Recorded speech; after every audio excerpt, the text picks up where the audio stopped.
Welcome to Choice Classic Radio. Like us on Facebook, subscribe to us on YouTube, and help keep this show alive by donating at choiceclassicradio.com.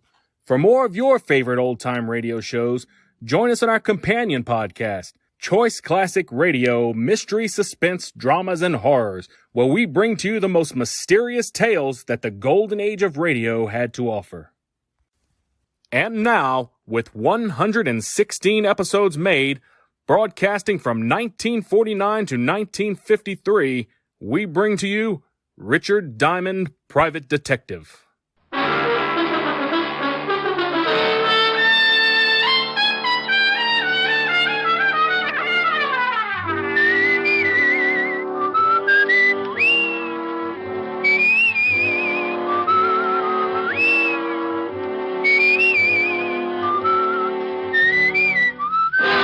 Dick Powell as Richard Diamond, Private Detective.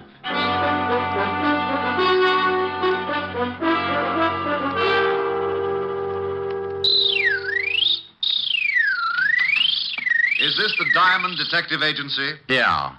Down, up, round, and down. Mr. Diamond, I presume? Yes, and maybe no. Down, up, round, and round. I don't understand you. Yes, I'm Diamond, and you're not presuming on me, not if you're a client. Oh, no, that's not what I mean. What is that object you're playing with? This is a yo-yo. You make it go down, up, round, and down. See? Yes. But I came in on business, Mr. Diamond. I want to hire you. Just drop it like this. Down, up. As a detective. Oh, well, $100 a day in expenses, and I throw in the yo-yo lessons free. Mr. Diamond, are you in business? Do you have the $100 a day? I do. I am. That's fine. Your name? Oh, I can't tell you that. Goodbye. Will you kindly put that thing away? I have a terrible head. Oh, I don't know. It's not so bad. Carve it yourself. Why, you insufferable... Now, wait a minute. Until we've had a formal introduction, the word insufferable is your ticket for a new set of dentures. Now, why don't we get formal and save your gums that lonely feeling? I told you my name is not important. That I believe, but let's kick it around anyway. Is that necessary? Look, you said you wanted to hire me. So either tell me your name or what you wanted me to do, or let me get back to my practicing. I should find another detective, but you came highly recommended, so... All right.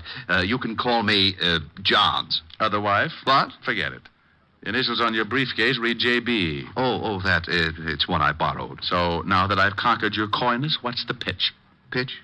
Oh, you mean my assignment. Oh, it's very simple, but first, I must insist that no word of this conversation leaves your office. So far, no one would believe it anyhow. But my ethics are in good order, Mr. Johns. Good. This must be kept very secret. Shall I pull down the blinds and stuff the keyhole? Oh, that shan't be necessary, thank you. Your secret is... murder, Mr. Diamond. Oh, I just knew you were going to say that. Where's the corpse? The corpse? Oh, that's what I came to you for. I want to have professional advice on every angle before I kill. Now, you've had police experience. Unless my hearing aid's on the blink, you're saying you want to commit a murder. Not want. I'm going to. This evening. Oh. What do you want me for? The victim? Oh, I have the victim, the opportunity, method, and the man to handle the details. However, I want to be sure that I'm not tripped up by my lack of foresight to police procedures. Sure, yeah. Whom are you calling? The police, but you'll probably get sent to Bellevue. Mr. Diamond, your ethics. Ethics about concealing or helping a murder are free passage to Sing Sing. The phone. Put it down, quickly. Oh, my. Isn't that shiny? A real gun. Those things are illegal, you know. Must you shake it so much? Sorry. I'm a little nervous. Oh, swell. You're nervous. Quiet. I'm thinking. This visit has obviously been an error, but perhaps not a fatal one. Let's see. I have it. Into the closet. What? With my bicycle? It'll be too crowded. Your bicycle? Well, my exercise bicycle. There's my rowing board and my be quiet. Start walking. Oh, this is ridiculous. Now open that door. Oh, okay. Now that bicycle. It has a seat? Well, yes. Sit on it.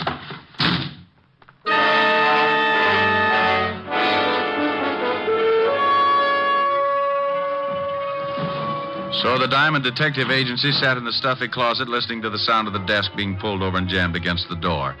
Not having anything better to do except call myself names, I rode. On my fifth lap around the world, I gave birth to a brainchild and began applying the art of leverage against the blockaded door, using both legs and the flat of my back. Result? A Charlie horse. On the third lap following, I came up with something more substantial. A heavy barbell.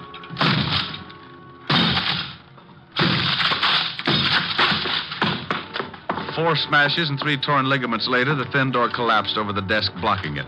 I picked my way over the debris, trying to focus my eyes to the light. By instinct, more than sight, I found the phone. But as I reached to pick it up, I suddenly realized I was shaking hands with someone. Back up, Diamond. Oh, this is getting ridiculous. All my clients waving guns at me. I'm no client, Diamond. Mr. Johns wants I should keep you company for a while. Oh, well, you're a small one.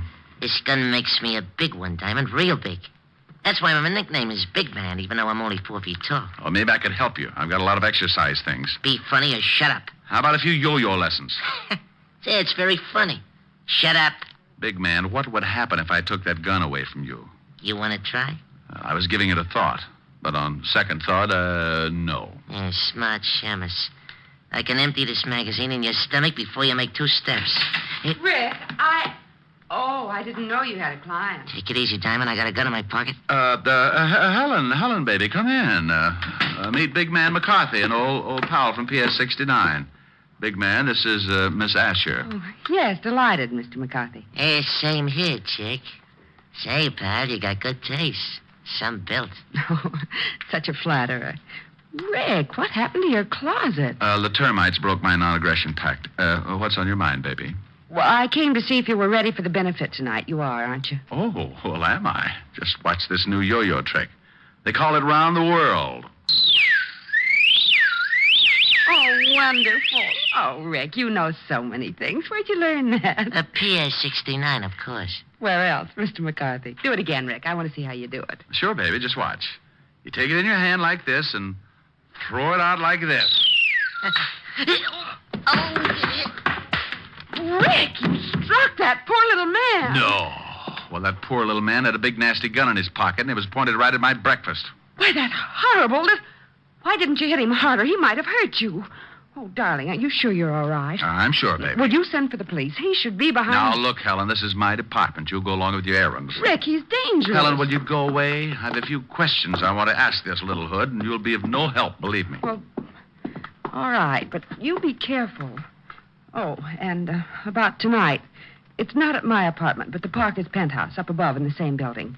Now, come early and help Francis and me get things ready. Oh, stop pushing. I'll see you tonight, baby. Oh, Rick, are you sure I can't stay? Go, scat. Now, for you, Mr. Big Man. Come here. Wake up. Wake up. The mule train went that way. Come on, come out of it. That's you, huh? Yeah, me. Now, what's the real name of your boss? Who's he going to kill? You can stop the questions, Diamond. I'm not going to talk. You want me to wring it out of you like a wet wash? Who is Mr. Johns? You know, there's a big advantage in being Little Diamond. Yeah, you can hide under smaller rocks. Who's your boss? There's another advantage, too. A man my size can be awfully hard to catch. What? Hey, come back here.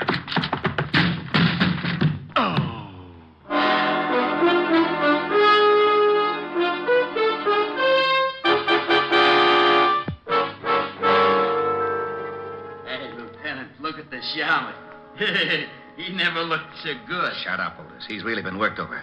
Wonder what gang did this to him. Rick, snap out of it. Oh. Rick, what happened? Oh, it just came through the door. Oh. What? Coming through the door couldn't wreck you like that? Oh, without opening it? You mean... Oh, no. You got that shiner by running into the door? Shut up, Otis.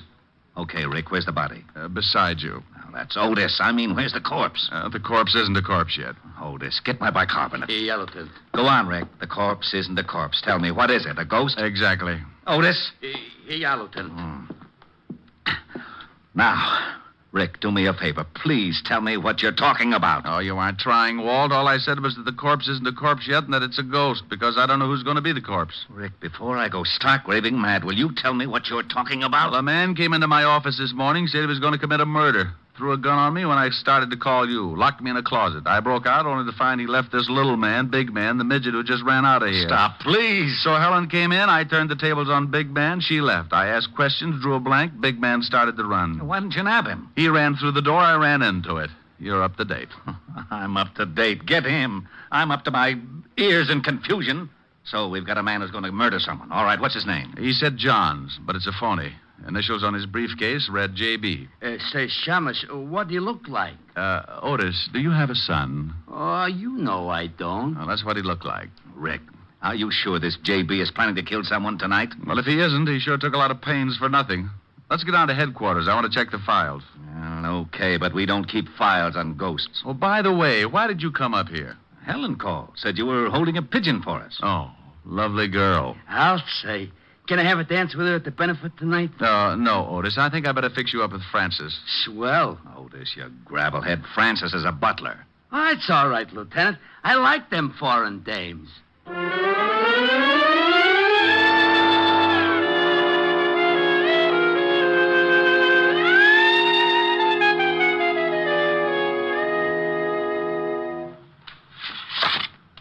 Well, that's all the pictures, Walt. I've looked them all.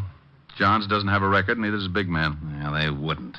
The one time we get a chance to stop a murder before it's committed, and we've even got a good description of the potential killer. Walt, this J.B. was no bum. Not even an ordinary working man. His clothes are expensive, and the briefcase he carried probably cost more than your weekly salary.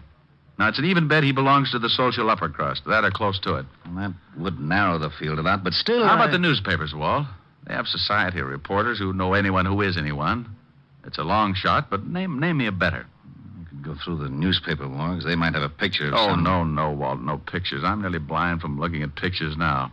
Thanks, but I'll try the reporters with a description. It sounds like you're going to search for a needle in a haystack. Oh, Otis, please. Your cliche is showing.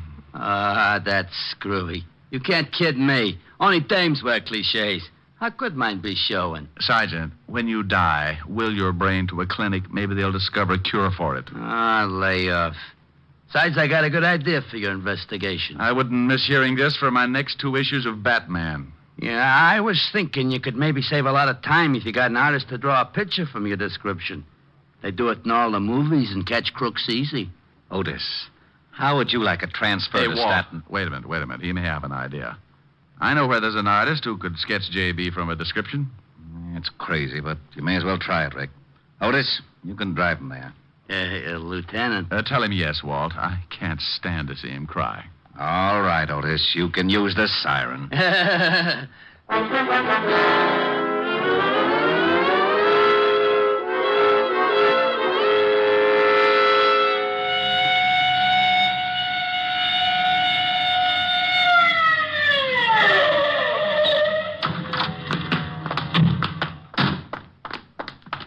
Come on, Otis. It's right at the head of the stairs. Who is this guy? Name's Vladimir, and be careful. He's temperamental. Oh, that's okay. I've been vaccinated. What? Open up, Vladimir. Wrong address. Go away. My name Patrick O'Brien. It's Diamond, not the landlord. Comrade, come in. Stallion. No, Vladimir. That's Sergeant Otis. Oh, what a startle he gave me. Vladimir, can you sketch a man's face from a description? Can I sketch a man's face from a description? Can I sketch? Did I not once sketch the whole Russian army? And with one pencil? Okay, Vladimir, but can you do it? Comrade, you doubt it? I am the greatest artist that's impossible. I can draw... Comrade, you are paying cash money. Cash money. Oh, for that I can draw you Siberia and never miss a salt mine. I'm such a genius, I can't stand myself. Another man, Vladimir. Can you sketch the man's face? I think so. Okay, but make it fast. I'll give you the general idea and correct you as you go. Corrections you can make. One criticism, I go back to my shave cream signs. Come with me to my hizzle.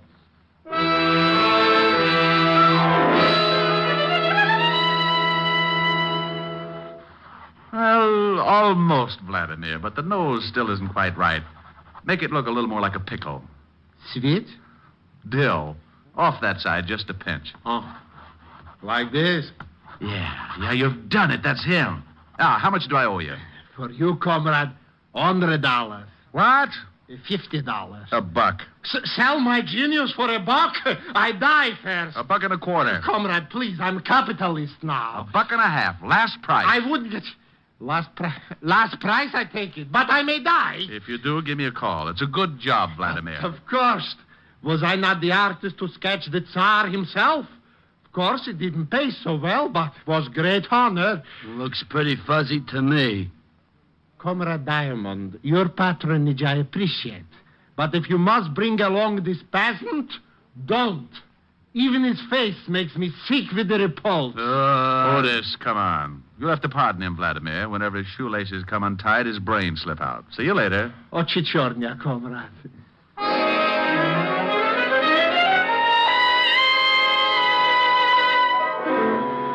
When we left Vladimir, I sent Otis back to Walt and took off for the newspapers. I showed the sketch to one society reporter after another and watched so many heads shake, my eyes began to cross. It was 6:30 when I finished playing Quizmaster, and there was no use kidding myself. I had struck out. I had to tell Walt, so I started for the 5th Precinct. I was at a point where I'd have hucked my Social Security for 30 seconds with a little big man. Then as I walked down the street, I suddenly felt the nerves in my spine jump down into the pit of my stomach, and goose pimples skidded up my back like scared rice. It was a feeling I'd had before. So without turning, I headed for the steps of a basement apartment.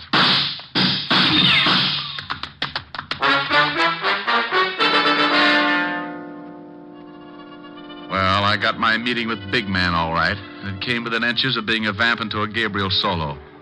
Big Man apparently thought his shots hit pay dirt. But when I peeked over the top of the stairs, he was in his car and going. I took in the torn knees of my pants, sent a few messages to the spirit world that would have barred me from any seance, and hauled what was left of the Diamond Detective Agency to see Walt Levinson. Well, you can have it, Walt. This is getting ridiculous. Beating my brains out, getting shot at, and for what? Shot at? That's right. I said shot at. You can have the whole stupid mess. I like to get fees for playing post office with slugs. And if a guy gets killed, call me. I'll help with the embalming. But nothing. It's 7 o'clock, and I'm not sticking around to split a 3-way crying job over a killing that may already have happened. I'm going to Helen's and get a drink. Oh, all right. Go ahead, Rick. There's nothing more you can do anyhow. I'll see you later. Right. And you stop looking like a panda with a bellyache, Otis. No, what did I do? Oh, shut up. Hey, where you going? I'm going out and punch the first little guy I can find right in the nose, just on general principles. I left the precinct and headed for Helen's party. I remembered that the benefit was being held in the penthouse and went on up. I was surprised to find Helen's butler, Francis, opening the door. Good evening, Mr. Oh, my, did you have an accident? This day has been an accident, Francis, but if you mean my clothes, I was playing spin the bottle with a bulldozer. You do look a little battered, if I may say so, sir. You ought to see the bulldozer. What are you doing opening the door up here? Oh, the Parker's butler was taken ill, sir. As I was helping Miss Asher with the decorations anyway, I remained to take his place for this evening. Is she here? Yes, she's in the living room, sir. Thanks. I'll go on in. Rick, over here. Hello, baby. What? Hit you a bus? Just the door and the sidewalk. The bus I get later. Oh, Rick. And just look at your suit. It's ruined. Now, what's with the concern over my suit? You lobbying for my tailor? I wanted you to look your very best tonight. Here, let me see those knees. Come on, sit over here. That's it. Now. Oh, well, they're not as bad as I thought. Oh, cheer up. Maybe they'll get infected. That'll help. Who did this to you, Rick? Our sweet little friend of this morning, Big Man, or I should say his boss, J.B. He's the one who sent Big Man after me. J.B.? A specter. Sent to haunt me for my past sins. He hired the little killer you saw me sock with my yo-yo. Your yo? Oh, you haven't lost your yo-yo, have you? Oh, Helen, baby, your Ricky's nearly been killed. Must you worry about my yo-yo? Oh, I'm sorry, but it is all right. In my pocket, here. See? Good as new. Oh, that's fine. Now, what about this J.B. person? Why did he send Big Man to kill you, Rick? Because I know he's going to commit a murder tonight. Maybe doing it right now. Wait a minute. You said Big Man. Did you let him go this morning? Yeah. I let him go. And I've worn my feet off up to my eyebrows trying to find out who his boss is and who's on the spot to get knocked off. Oh, poor Ricky. I wish I could help you. It's not me that needs help now. I quit. It's the guy J.B. is after. J.B., are those his real initials? Yeah. No, we've had lots of things to go on. Initials, descriptions, even a sketch of him. Here, I've got it in my pocket for all the good it did. No, wait, don't tear it up. Let me look at it. Oh, Rick, silly. This is no murderer. That's a sketch of Johnny Blackwell. It's a... Helen, You know who this man is? Of course. It's Johnny Blackwell from Newport. He and his wife are up here visiting Adam Wister. Rick, what is it? You're all turning blue. All day long, when you were in my office, you could... Oh, if I'd only asked Helen... Yes, Rick? Get me some cyanide, no water. Oh, but you must be mistaken about the sketch. Johnny Blackwell can't be a murderer. Well, I'm getting out of here. Where can I find him? If you'll just sit still, he'll come to you. Adam Wister's bringing him and his wife to the benefit tonight.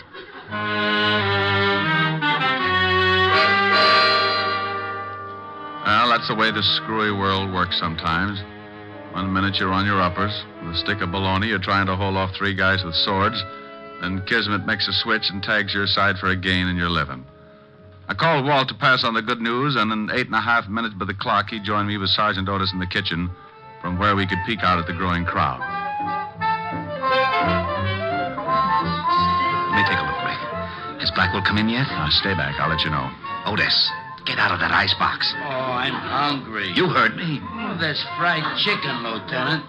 Fried chicken? I haven't had... Otis. Oh. Walt, come take a look. There's Blackwell. Where? Over there, just sitting down. The man with the sandy hair. Yeah, I see him. Who are those people with him? The woman must be his wife. Oh, but get a load of the little weasel. That's Big Man, the guy who got away from me this morning. Oh, and the other man? Must be Adam Wister. Helen said he was bringing the Blackwells. Well, he did, so now we wait for the play. Well, we waited and watched the Blackwell party settle down to enjoy itself. Big Man acted like he hadn't eaten for a week and made hors d'oeuvres vanish in his mouth like marbles down a manhole. After what seemed like weeks, the situation grew, suddenly took shape. On Blackwell's urging, Big Man rose to dance with Mrs. Blackwell. Mrs. Blackwell was a dark-haired honey with curves right out of one of my better dreams. But my mind was on her husband and Wister. As soon as they had the chance, they got up and headed out of the room.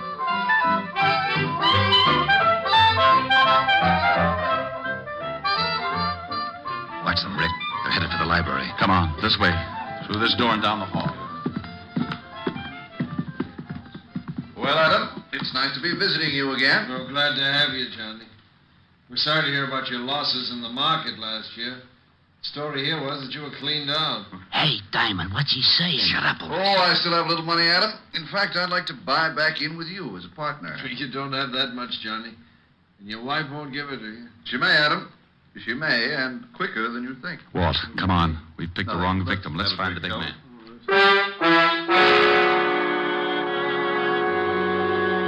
Hey, it's nice on the terrace, Mrs. Blackwell.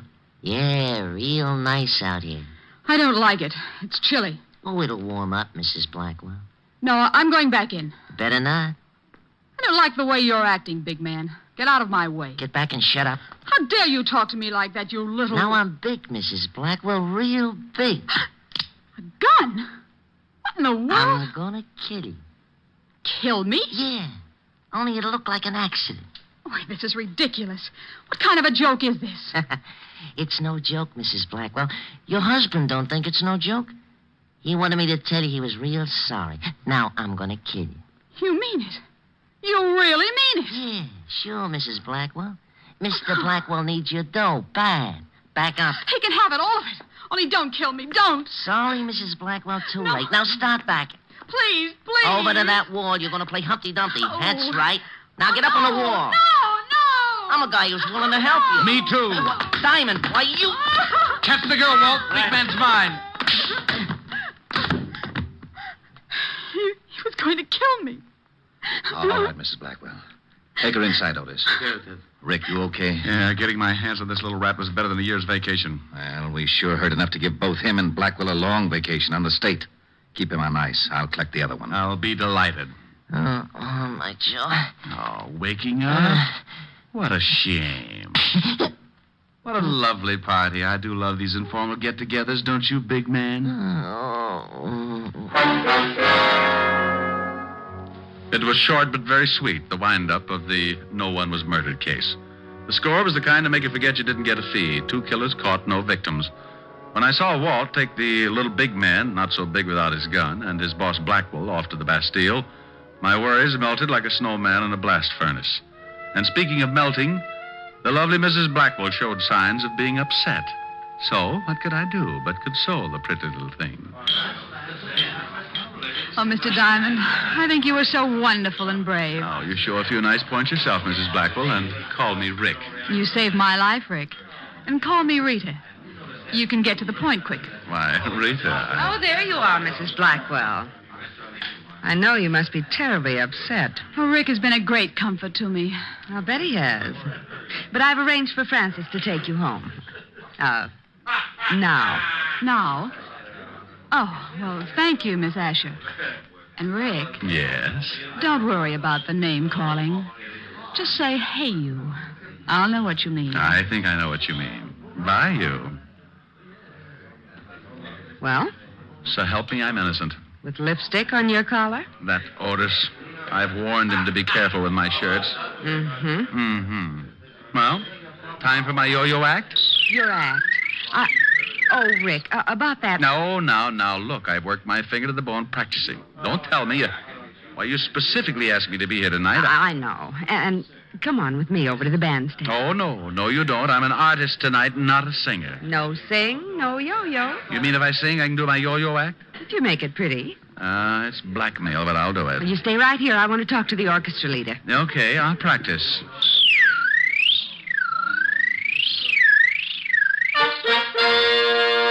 Well, Ladies and gentlemen, I give you Richard Diamond, his piano, and his yo-yo.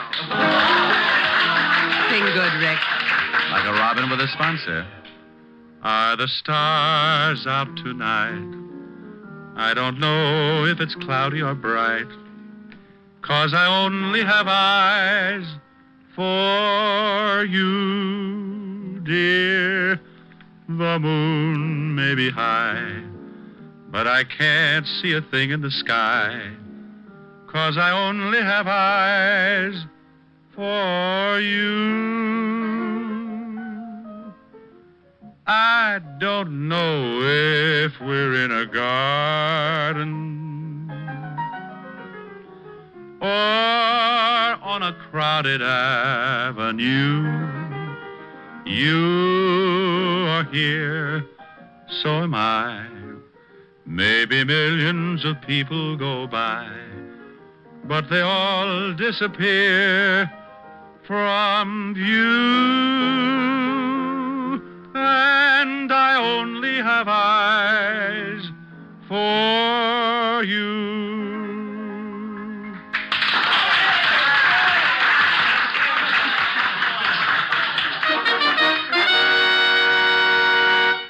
And now Mr. Diamond will present an exhibition of dexterity. Now? Now. Oh, no, Shamus, no. You're doing it all wrong. You got to use more wrist action. Oh, to stay out of the act. Oh, come on. Let me show you. Here, give it to me. Now, you start it down, like this. Ellen. Yes, Rick, he's better. Let's go home and Nick. Wait till I get my hat.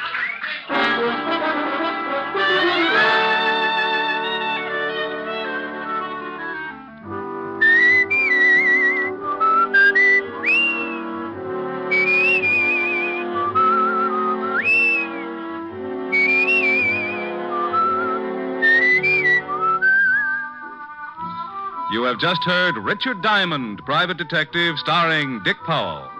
Helen was played by Virginia Gregg, Lieutenant Levinson by Ed Begley. Also in our cast were Wilms Herbert, Hans Conried, Grace Albertson, Sidney Miller, and Hy Everback. Music was under the direction of Frank Worth. Tonight's story was written by Herb Purdom and edited and directed by Blake Edwards. Portions of the program were transcribed. Dick Powell soon will be seen in the screen version of the best-selling novel, Mrs. Mike. Now, this is Tal Avery, inviting you to be with us again at the same time next week, when we will again bring you Dick Powell as Richard Diamond, Private Detective.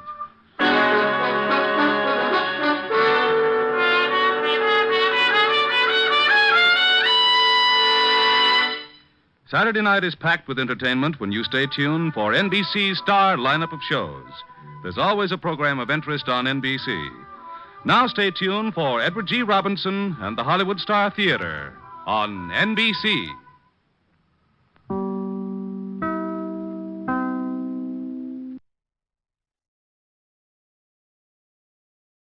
That concludes today's episode.